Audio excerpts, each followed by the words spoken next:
Hello students, welcome back. Welcome back to the module and we are at our second chapter and this is the fourth class.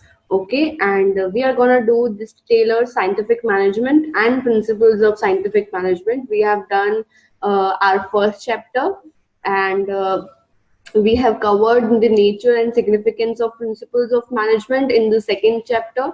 Okay, now we are here for the one of the most important part of this chapter, that is Taylor scientific management.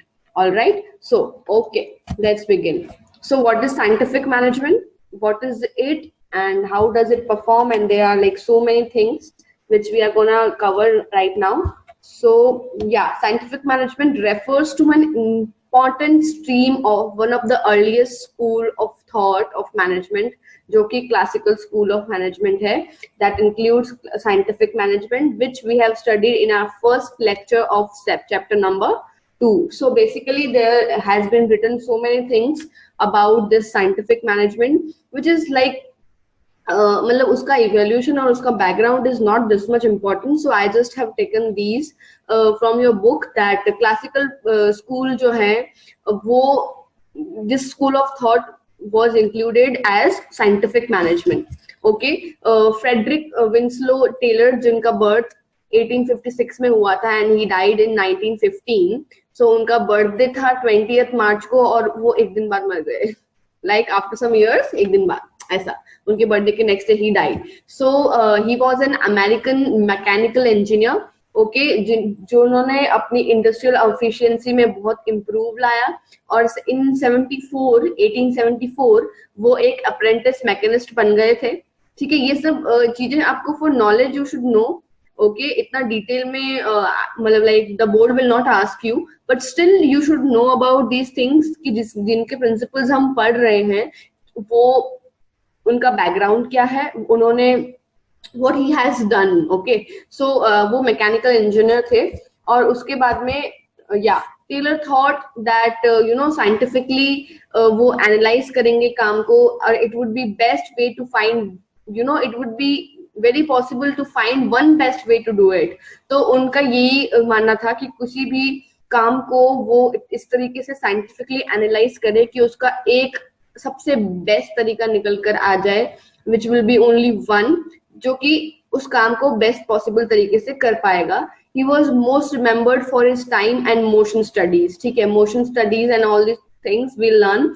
Okay, तो motion studies और अपने या time studies के लिए he was very much popular at there, and he would break a job into its competent parts and measure each to the second. ठीक है, मतलब he was like that only, where he was hell popular about these things. He was tremendous in giving theories about time and motion studies and so on and so forth. So the best result will come from the partnership between trained and qualified management and a cooperative innovative workforce. See, उनका ये कहना था कि कुछ भी करने के लिए, बेस्ट रिजल्ट के लिए, you have to have like partnership of trained people, whereas you have to have simultaneously you have qualified management. All right, and you have like cooperative and innovative workforce. Okay, cooperative plus innovative workforce. So that is there. Okay, you have to have this sort of team, तब जाकर आप एक अपने किसी भी काम को एकदम फ्रूटफुल बना पाएंगे, and it will be it leads to tremendous growth of yours. So that is there. So ये सब उनके perspectives थे, उनके बहुत सारे क्या बोलते हैं उसको thought processes थे which came into the lead. Okay, and then he gave like 5 principles. Science, not rules of thumb. Okay, scientifically trained employees जो कि ensure करता है effective working, which ensures like effective ways of working. See, effective ideas of working. अलग अलग तरीके से काम कैसे किया जाता है, जो साइंटिफिक ट्रेंड लोग हैं वो बताते हैं कि it is not rule of thumb कि यार ऐसे करना है. It is about the trained employees who ensures you to work efficiently and effectively as well. So और उनके तरीके जो होते हैं, जो उनके अलग अलग तरीके होते हैं, वो इस तरीके से अडॉप्ट किए जाते हैं कि वो मतलब it comes it results the best possible way.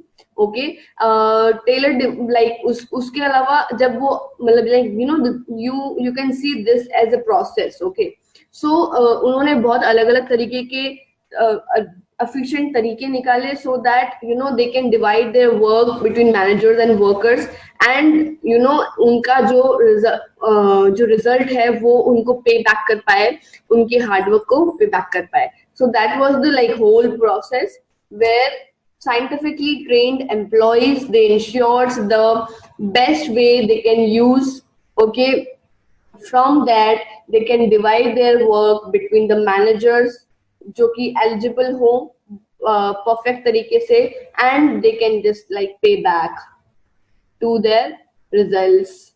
Okay, so this is the theory he has given, and later on we are gonna do बहुत लंबा चौड़ा आगे जाके भी about this science not rule of thumb के बारे में और other principles जो भी हैं उनके बारे में. So that was the like Taylor का scientific management का proper funda. Okay.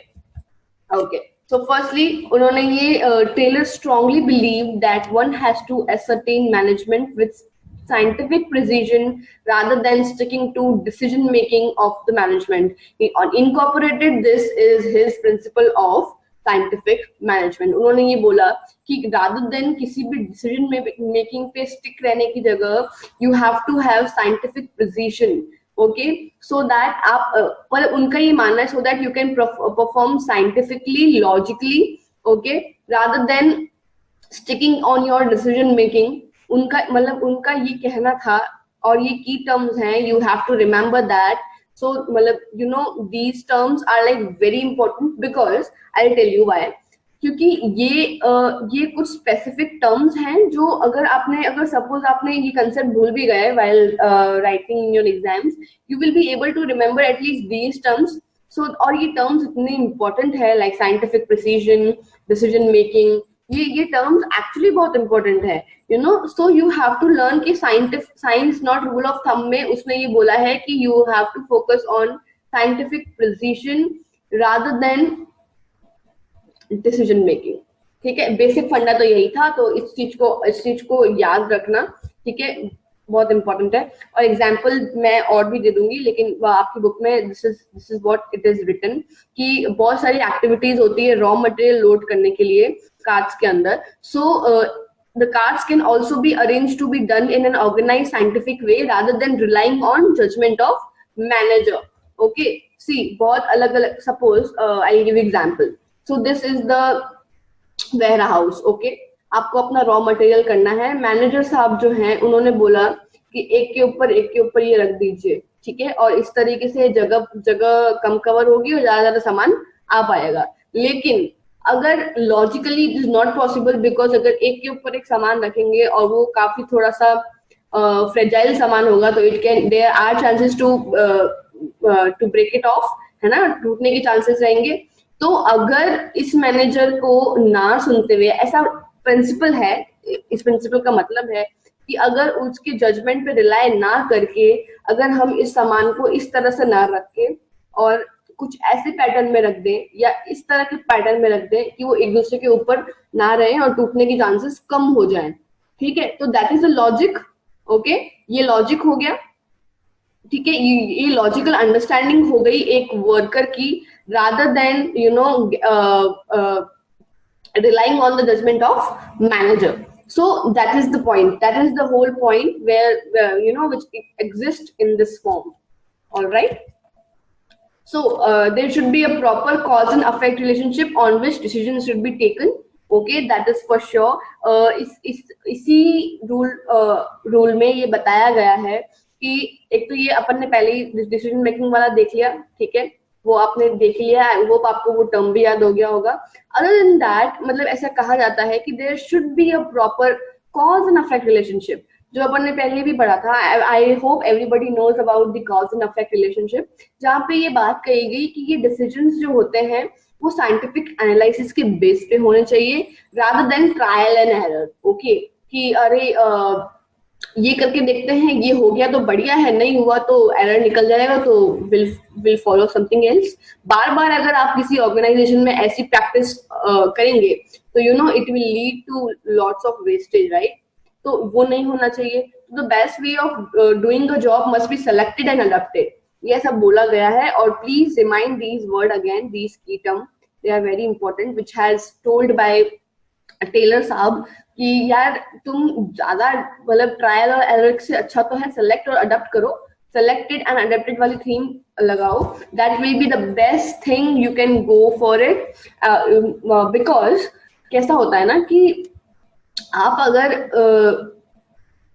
मतलब अगर आप सोचते ही रह जाएंगे कि यार ये वाला अगर काम नहीं करेगा तो ये वाला कर लेंगे, ऐसा बहुत बार बोलते हैं ना कि सपोज हाफ ईयरली में मार्क्स अच्छे नहीं आए तो एनुअल में ले आएंगे। पर what about the main exam, जो मतलब एनुअल आपने डिसाइड किया कि हाफ ईयरली में अच्छे नहीं आए तो हम प्री बोर्ड्स में अच्छे ले आएंगे, प्री बोर्ड्स में डिसाइड किया कि मेन बोर्ड्स में अच्छे ले आएंगे। ये हो गया आपका trial and error, okay, which will not work in your main exam because you have to be very perfect कि भाई स्ट्रेटेजी जो यहाँ पे यूज करी है वो भी यहाँ पर होनी चाहिए और वो भी मेंस में होनी चाहिए और वो तीनों ही काफी फ्रूटफुल होनी चाहिए और अडेप्टेबल होनी चाहिए। If you have mistaken something you should improve in your pre boards, और प्री बोर्ड्स में भी वो नहीं हो पाई है तो उस चीज को रियलाइज करके अडेप्ट कर लो इसमें। Okay, that is that. Harmony not discord. Okay, अभी ये क्या चीज है, ये सेकंड प्रिंसिपल है टेलर का, and trust me these principles are very very important. Okay, you have to learn these in like मतलब you have to be very perfect with it because you know ultimately you have to deal with these things and these principles are one of the important, and there are these principles has been asked lots of time in your exams. Okay, so आपको exams में ये बहुत important है, so please don't miss those things. Okay, yeah, so Taylor ने propagate किया है, you know, Taylor propagated the need for the harmony among employees, जहां पर ये बोला गया कि भाई एकदम शांति पीस की बहुत जरूरत है, कॉन्फ्लिक्ट से मैनेजमेंट में बहुत ज्यादा डिस्प्यूट से बहुत ज्यादा शांति नहीं रहती है, तो ऑर्गेनाइजेशन जो है वो स्मूथली नहीं चल पाता है ना। तो इसके लिए टेलर जस्ट प्रोपोगेटेड दैट जो भी कोई कॉन्फ्लिक्ट्स रहते हैं या मिसमैनेजमेंट रहता है उस कारण से बहुत ही अशांति फैल जाती है, you know, there is lack of peace there and then उससे काम भी अफेक्ट होता है। तो टेलर ने सजेस्ट किया है कि complete metamorphosis in the outlook thought process of both the sides, they ought to be a realization of mutual importance and the management and employees।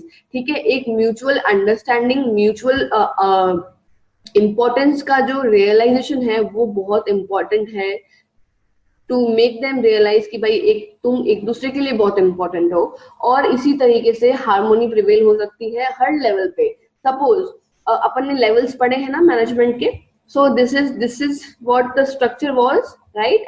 मतलब don't go with my drawing, just look at the structure. I hope at least इतना तो आप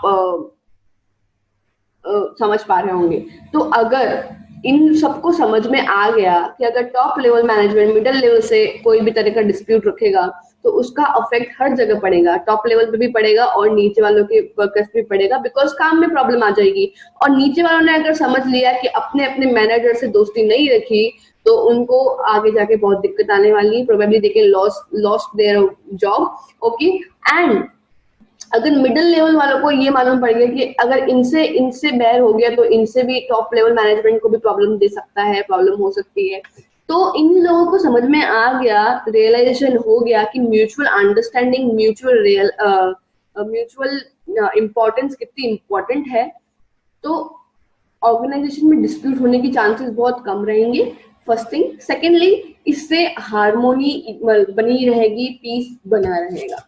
okay, second, mental revolution. Okay, so this needs to be a change in the attitude of management and employees. The concept of mental revolution expresses that the outlook of the management and employee should change in respect of one another. सी कैसा scene है कि ये जो revolution है, mental revolution जो बोला जा रहा है, ये है कि किसी भी मैनेजमेंट के सर्कल में आपको आपका बिहेवियर आपके हिसाब से नहीं, ऑर्गेनाइजेशन के नेचर के हिसाब से अडॉप्ट करना ही पड़ता है. You know, you have to mould your mentality, you have to be very flexible in terms of your mental condition and adoption of the organization circumstances and organization type. Okay.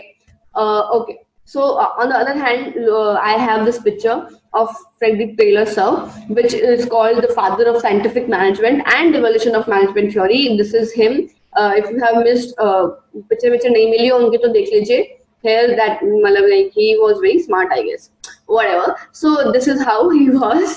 Okay. Back to the mental revolution. See, जहां मैंने ये बोला कि उनको mental condition को अपने adopt करना चाहिए, वहीं they should both work with the collective aim of raising the profits of organisation, and for this both should work in union. Okay, this is mistaken. Okay, misprint हो गया है. सो मतलब unity में उनको काम करना चाहिए. ठीक है, that is the basic idea. So कैसा सीन है कि मेंटल रिवोल्यूशन का मतलब यही है कि आपको कलेक्टिवली काम करना पड़ेगा. You know, you can not, and collectively मतलब कि साथ मिलके एक ही कॉमन एम को एड्रेस करते हुए, you can not be very personal while working in an organisation with the people. Okay, you can't be very कि यार मेरा काम मैं कर लूंगा, बाकी मुझे किसी से कोई लेना देना नहीं है. अगर कोई मैनेजर इस तरह से काम करता है तो he can not be a good leader. अभी लीडरशिप के बारे में, मैनेजमेंट में और भी दूसरी चीजों के बारे में वी आर गोना टॉक. सो ऐसा सीन है कि यार मैनेजमेंट में आपको कलेक्टिवली काम करना पड़ेगा. अगर आप एक मैनेजर हैं, सपोज मैं एक टीचर हूँ, और जैसे कि मैंने पहले भी एग्जांपल दिए थे, I have like 50 students in my class. Okay, मुझे उन सब में पीस बनाने के लिए I have to have contacted with 50 of them. मैं किसी एक को या किसी 10 लोगों के ग्रुप को चूज नहीं कर सकती हूँ. I have to be very cordial and very patient with all of them of my classroom, because I am the ultimate authority and responsibility for them. Okay, so उनके कुछ भी issues होंगे या कुछ भी कोई भी सीन होगा, कोई भी प्रॉब्लम होगी, कुछ भी हो सकता है, उन सबको डील करने के लिए I have to be I have to take collective decision. Suppose एक किसी बच्चे ने बोला कि यार बहुत क्लास में गर्मी लग रही है, do something, लेकिन दूसरा कोई बोल रहा है नहीं हमें गर्मी लगी नहीं रही, हमें ठंडा लगेगी अगर कूलर एसी लगवा देंगे तो. और मतलब इसी तरीके से बहुत लोगों ने अपने अपने ओपिनियन दिए, तो मैं उस एक बच्चे के नहीं सुन सकती हूँ. I have to take collective decision as the top authority as. और अदर देन दैट, इसके अलावा जैसे कि स्कूल के कोई प्रिंसिपल हैं, they are like the top authority, तो उनको भी कलेक्टिवली सोचना पड़ेगा. वो किसी एक के लिए बायस तरीके से नहीं सोच सकते हैं. Okay, next is cooperation and individualism. So इनका क्या सीन है? कॉपरेशन का मतलब तो आपको पता ही है, ठीक है. कोऑर्डिनेशन अपन ने ऑलरेडी पढ़ा भी है, आगे और पढ़ेंगे. सो कैसा है कि ये जो प्रिंसिपल है हार्मोनी वाला, उसी को एक्सटेंड करके ये कॉपरेशन नॉट इंडिविजुअल बनाया गया है. एंड जो अपन ने लास्ट पढ़ा अभी, which was the mental revolution, जहाँ पे कलेक्टिवली सोचना होता है, उसका भी कुछ पार्ट इस प्रिंसिपल में एड ऑन हुआ है, जो कि ये कहता है कि the former emphasizes the need for harmony between the two. This principle takes it further and talks mutual cooperation. ठीक है, जहाँ हमने हार्मोनी की बात करी कि भाई हार्मोनी होनी चाहिए, पीस रहना चाहिए, ये वो, तो वहीं पे म्यूचुअल अंडरस्टैंडिंग की भी अपन ने बात करी, म्यूचुअल इंपॉर्टेंस की भी. ठीक है, पर अभी यहाँ पे म्यूचुअल कॉपरेशन, एक दूसरे से कॉपरेट करना कितना इम्पोर्टेंट हो जाता है, उसकी भी अपन बात करेंगे. And these principles are like very very important because you have to be very cooperative. अगर मेरी team, listen, you have listen about this team spirit, team work, बहुत सुना होगा इसके बारे में, और ये मतलब ये आप लोगों ने भी कहीं ना कहीं किया ही होगा. If you are leading your house in your school, if your captain, if your क्या बोलते हैं उसको जो होते हैं यार, डेलीगेट्स जो होते हैं, जो कि अगर आपने एमयूएन में कभी पार्ट लिया है, या फिर मतलब बहुत सारी चीजें होती है, अगर आप क्लास के मॉनिटर भी हैं या फिर आपने कोई प्रोजेक्ट का हेड भी है, कुछ भी है, तो आपने टीम वर्क तो किया ही है। तो अगर आपकी टीम में कोऑपरेशन नहीं रहता है तो फिर क्या आपको सोचे कि क्या वो फ्रूटफुली हो पाता, नहीं हो पाता, right? So that is what cooperation is. Cooperation not individualism का मतलब है। इंडिविजुअलिज्म का मतलब सबको पता है, इंडिविजुअल का मतलब क्या होता है, मतलब लाइक खुद का सोचना। कॉपरेट करना ना ही खुद का सोचना, that is the basic meaning of behind this. So एक ऑर्गेनाइजेशन का पार्ट होके it is very imperative, it is very clear कि दोनों साइड्स जो है, दोनों साइड है, मतलब अगर दो लोग काम कर रहे हैं या दो पार्टी काम कर रही है, तो उन दोनों के बीच में कॉर्पोरेशन होना बहुत जरूरी है। The sense of individualism in terms of organisation can lead to diversion. ठीक है, बहुत सारे यूनिफाइड गोल्स में, अल्टीमेट इफेक्ट्स में, जहाँ पे पूरी ऑर्गेनाइजेशन की ग्रोथ जो होती है वो डिसाइड की जाती है, वो स्टिक पे होती है, उन सब में इतना ज्यादा अफेक्ट आ सकता है अगर you know you lead to individualism. Because अगर सी यहाँ पर ये 4 लोग हैं, ओके, ठीक है, अगर suppose he is leading him, okay, तो अगर ये टॉप अथॉरिटी है, ठीक है, अगर इनको ये बोला कि यार आपको ये करना है, इन्होंने आगे आगे काम बांट दिया, ठीक है, बट अगर इन दोनों के बीच में कॉर्पोरेशन नहीं है और ये सिर्फ अपना पर्सनल इंटरेस्ट सोच रहा है, अपना चलाया जा रहा है, अपने वर्कर्स को अपने हिसाब से लीड कर रहा है और साथ में मतलब लाइक टॉप अथॉरिटी के अगेंस्ट गैंगअप भी कर रखा है, तो ये लोग मतलब अपने पर्सनल इंटरेस्ट के हिसाब से काम करेंगे। To be very very clear, है ना, अपने पर्सनल इंटरेस्ट को ही ये लोग सोचेंगे। अदर देन दैट, ऊपर का ऐसा बहुत बोलते हैं ना, हमें क्या करना, हमारी थोड़ी कंपनी है, हम we are just employees here. तो जब एम्प्लॉयज ये सब सोचने लग जाए और एम्प्लॉय एज एन एम्प्लॉय, सिर्फ एज एन एम्प्लॉय काम करने लग जाए दैट हमें नहीं फर्क पड़ता, तो they are the liability of that organisation, they are not assets of that organization. They have to be the asset of an organization where cooperation is the main thing जो कि होनी चाहिए। अगर नहीं होगी तो वो एक तरह से बोझ बन जाएंगे, ठीक है। तो ये सर्कल इस तरह चलता रहेगा और अल्टीमेटली क्या होगा, ये होगा अल्टीमेटली जो भी पूरी ग्रोथ है एंटायर ऑर्गेनाइजेशन की, वो बहुत ज्यादा अफेक्ट हो जाएगी। So that is how cooperation helps, that is how it is very important. और कॉपरेशन का एक तरफा मतलब यही है, mutual understanding, mutual cooperation. Mutuality is the ultimate result of cooperation, जो आपको रखना पड़ेगा। और अगर नहीं रखेंगे तो there will be like lots of chaos in the organization। और बहुत कुछ होता है यार, आप 100 लोगों के बीच में काम कर रहे हैं, 100 ह्यूमंस के बीच में काम कर रहे हैं, 100 तरह की, पहली बात तो पॉइंट ऑफ व्यूज होते हैं, ठीक है, सबका अलग अपना अपना आइडिया होता है। एक बहुत नॉर्मल सी बात है, I am Marwari and it has been said in Marwari, but I will translate you in Hindi that like 4 fingers are not equal, 5 उंगलियां सेम नहीं होती है, they are not same. So that is the problem that is there, because हर कोई same नहीं हो सकता है। तो जिन सबके अलग थॉट प्रोसेस होगी, अलग मेंटल कंडीशन होगी, अलग विजन होगा, but they have to be very cooperated.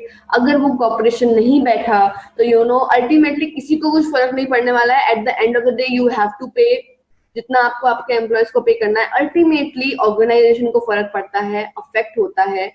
तो इंडिविजुअलिटी छोड़कर अगर हम mutually as a team work काम करेंगे, एज अ टीम काम करेंगे, तो आप इजीली आपके गोल को अटेन कर पाएंगे। सिमिलरली एक एग्जांपल, मेरा जो घिसा पिटा एग्जांपल होता है हमेशा आपके कोर्स को लेके, आपके पढ़ाई को लेके, I can relate to that. Because अगर मैं आपको इतनी मेहनत से और इतनी डेडिकेटिवली, इफ आई वांट कि कहीं भी कोई कसर ना रह जाए, ठीक है, if I am wanting this, I will expect you to cooperate with me, है ना, कि आप भी मुझसे कोऑपरेट करें और you can give me back your efforts, your result, so that I will be like happy कि चलो मैंने जो काम करा उसका मुझे ये रिजल्ट मिल गया। सो that is how the cooperation works.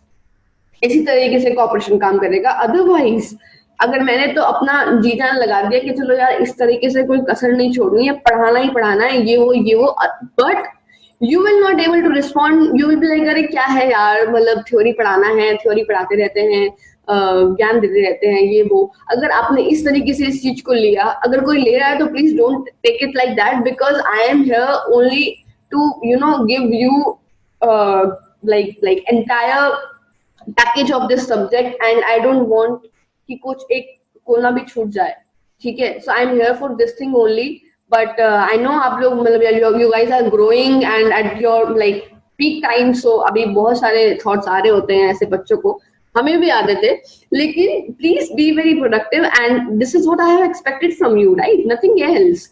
So आपको बहुत कॉपरेशन रखना पड़ेगा मुझसे, मुझे आपके चीजों को ध्यान में रखना पड़ेगा कि बच्चा बोर ना हो जाए, बच्चे को कोई कोई मतलब लाइक बहुत ऐसे ट्रबल ना हो, बहुत लंबा चौड़ा ना चला जाए। That is what I have to cooperate and you have to cooperate कि you will be very consistent and so on so forth. So ये सब चीजें इस तरह से वर्क करती है। तो अभी इंडिविजुअल समझ में आया, cooperation I hope you get it, कि आप खुद का नहीं सोचे कि नहीं यार मैंने नहीं देखना, मैंने क्यों लेक्चर देखना है, मैंने क्यों पढ़ना है, बाहर में जाए दुनिया, मेरे को मेरी लाइफ जीनी है, ये वो। तो अगर आपने ये सोचा, that is individualism, okay. And अगर आपने कोऑपरेट किया, अगर आपने ये सोचा कि नहीं यार somebody is giving effort to you, my parents are paying them for that, they are doing hard work, so let's them pay back, so that is the cooperation, okay। सो ये बहुत ही इम्पोर्टेंट है। और other than that division of labour के बारे में बात कर सकते हैं अपन कॉपरेशन को लेके, कि कोई भी तरीके का कॉपरेशन जो है वो अगर कंपटीशन रिड्यूस करने के लिए you can help in enhancing cooperation, reducing competition, बहुत सारे लोवेस्ट लेवल पे ये काम कर सकते हैं, ठीक है। नेक्स्ट हो गया अभी enough of cooperation. Now last one is fifth, development of every person to his greatest efficiency. हर किसी का डेवलपमेंट होना चाहिए। अगर आप you should develop और train your employees to create better workforce. अगर आपके पास सबसे बेस्ट टीम होगी तो आपका ऑर्गेनाइजेशन जो है वो ऊंचाइयों को, बुलंदियों को छुएगा। That is the basic thing. So this is the basic funda behind this principle, जहाँ पे you have to attain the heights, जहाँ पर आपको अपने ऑर्गेनाइजेशन को ऊपर तक लेके जाना है, तो you have to develop and train your employees, train your people, so that अच्छे से आपकी ट्रेनिंग जो है वो इंश्योर कर पाए right minds, right step should be taken for the moment of selection और for recruiting people based on scientific selection और एनीथिंग एल्स।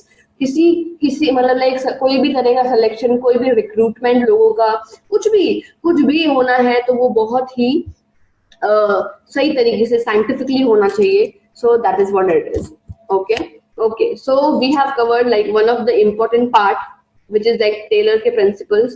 और ये principles I am telling you, if you are gonna do BBA, if you are gonna do MBA, दोनों में they will come in a expanded way, लेकिन these 5 principles will be there। और तब आप याद करेंगे कि हमने 12th में पढ़े थे, और तब तक I have make sure that आपको समझ में आ गए हो।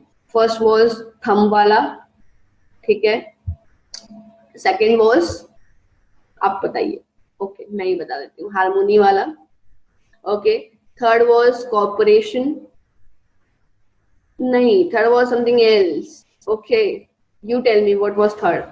Fourth was development of like every employees efficiently, and one more, and oh god I just skipped, it was corporation, harmony, okay, mental revolution, yes I just remember, okay। So yeah, just a second, right, yeah, mental revolution। So these are like the 5 points। अभी आप, मुझे ऐसा लगता है कि lecture देखने के बाद में you can easily explain these 5, okay। All right, so these were the 5 principles। Later we are gonna do Fiolke principles, which is very lengthy, which is like 14 principles, and they are all very important, and these 2 questions बहुत important है। First thing, secondly आपको आपकी life के हर professional course में जो management से related होगा वहां आपको ये काम आने वाला है, okay। Thank you so much, see you soon and be very consistent। All right, don't skip any lecture. Okay, bye bye.